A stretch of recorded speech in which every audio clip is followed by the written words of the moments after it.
1943. godine tokom četvrte neprijateljske ofanzive u sukobu partizanskih i njemačkih okupacionih snaga na Ivan Sedlu i borbi za spasavanje 4000 ranjenika u bici na Neretvi, poginuo je Špiro Vujović, narodni heroj i jedan od učesnika 13. julskog ustanka na području Čeva.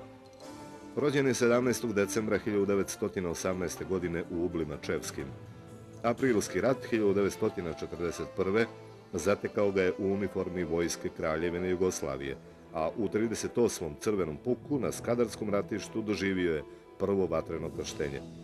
Da bi izbjegao zarobljavanja nakon kapitulacije Kraljevske jugoslovenske vojske, mjesec dana se sklanjao po planinskim zabitima Prokletija i područja Kuča, da bi se potom vratio na Čevo i priključio prvim gerilskim operacijama u ustanku, kada je sa 5 braće razoružao italijansku policijsku posadu.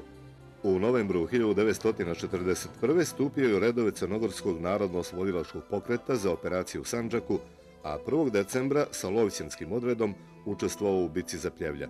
Iste godine, 22. decembra, svrstao se kao član 1. Lovćenskog bataljona u redove 1. proletarske narodno-oslobodilačke udarne brigade i do pogibije učestvovao u nizu bitaka, iskazavši zadivljujuću snalažljivost i hrabrost.